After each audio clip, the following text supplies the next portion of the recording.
will be quite a clear indication that the place was very polluted. But he actually wanted Jurong to be more than just a smokestack area, more than an industrial area, and he thought in terms of that Jurong Hill with some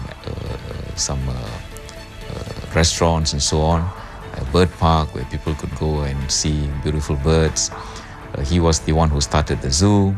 So he was more than just an economic planner and implementer of policy.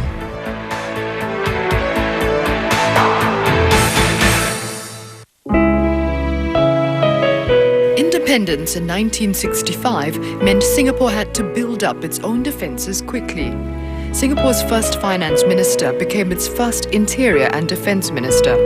He was motivated by the conviction that Singaporeans must be in charge of their own destiny. We must never forget that our existence as an independent sovereign state cannot be made to depend on the sufferance of others. The most dependable guarantee of our independence is a strong SAF. A strong SAF in turn depends on the political will to make the effort and pay the price. And the political will was clear, from the way approaches were made to several countries like Egypt and India to help Singapore develop its army, to the final decision to have Israeli advisors in when no one else would help. But that was only the beginning. He recognized that we cannot be like the Israelis. At the same time, he recognizes we cannot be like the British. So what we did over time was to evolve. So we had, the Israelis helping with the army, the British helping with the Air Force, and the New Zealanders helping with the Navy. And, our anti-aircraft system, at one stage, we even had Greek. Even with the British helping us with the Air Force, he had 2 Israeli Air Force advisors here. So, to check. I think it's only somebody like Dr. Goh who can pull a thing off like that, In 1967, national service was introduced. It wasn't a popular policy in an Asian society which felt that good sons do not become soldiers. But unpopularity did not bother Dr. Goh. What mattered was the soundness of the policy. To him, it was one way a fledgling nation could ramp up a fairly large defence force without going broke. The shared experience of national service would also bond the people speedily. To get a corps of officers ready to train the first batch of NS men, Dr. Goh gave the go-ahead for SAFTI, a military training institute, to be set up. We had a glossy booklet prepared with the commando officer Clarence Tan with a red sports car driving to attract people. That was a good life. It was the glamorous life. It was a man's life to join the army. So we had to do all that. But we had good response. We had more than 2,000 people applying to join SAFTI for training, and minimum qualifications for school cert. But we also had some graduates, and we had people from various backgrounds. So the first 300 were selected. Getting NS accepted widely took more efforts. Send-off dinners were held. 5,000 NS medallions contributed by the Chinese Chamber of Commerce were given to the first batches of NS men. They also received simple packages of toiletries presented by community leaders. And political leaders took the lead. Dr. Goh himself was made a colonel of the artillery. To get national service popular, he had to lead in that sense. And so he turned up in the colonel's uniform. So that was publicized. So I think the young people liked it.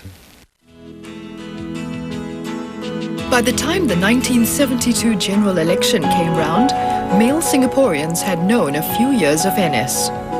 Dr. Goh was uncontested in his Kreta I award, while the PAP received 70.4% of the popular vote.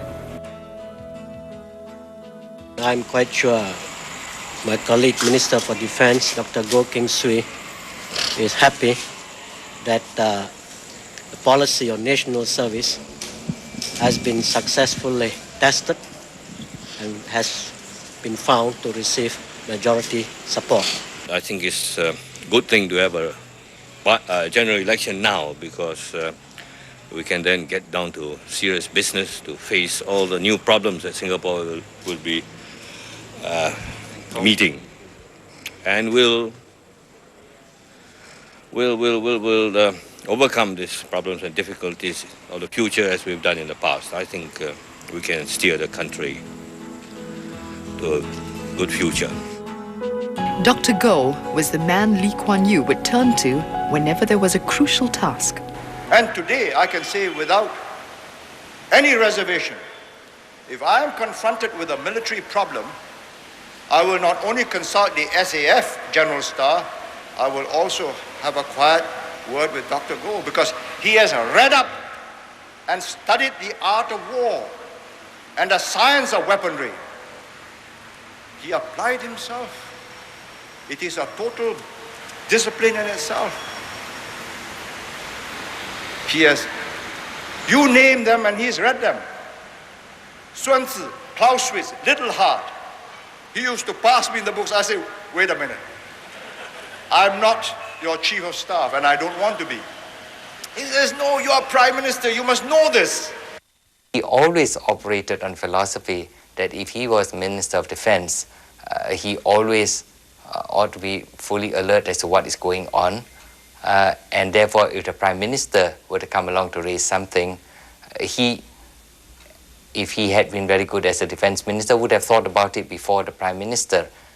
So I think that also was in many ways an inspiration to many people who worked in MINDEF. The fact that when we are in charge of something, we feel deep responsibility to know everything that's going on. He knew that Dr. Goh was someone who could come up with fresh ideas, fresh insights. And when you start something, you have nothing to fall back on and follow precedents and do it the same way that other people did it.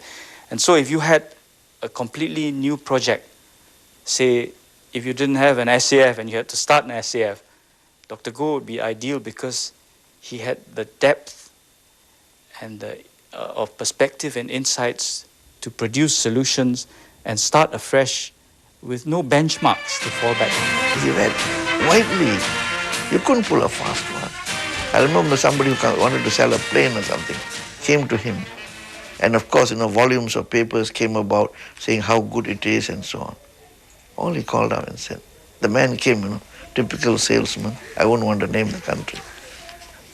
He said, oh, has this plane, where has this plane been used? Which terrain? Related to the terrain. Next plane is, have you sold it to anybody? Not yet. Okay, thank you. When you have sold it to somebody and has been used in combat, come and talk to me.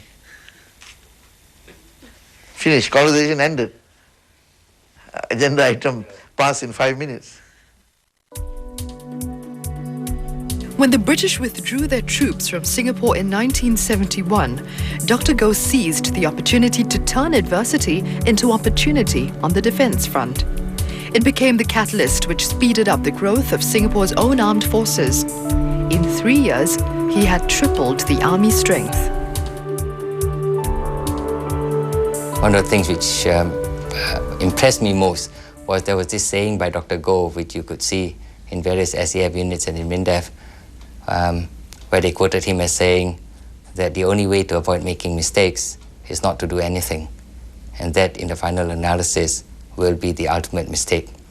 I think that's a spirit of change, a spirit of trying, a spirit of innovation, a spirit always of questioning what you ought to do for the future, because you cannot assume that what you're doing today is good enough for the future. So I think that kind of spirit pervades the whole of MINDEF. Although he saw defence spending as necessary, Dr. Goh's economic training and frugal nature was always searching for more productive ways to spend the money. At one time, military officers from the various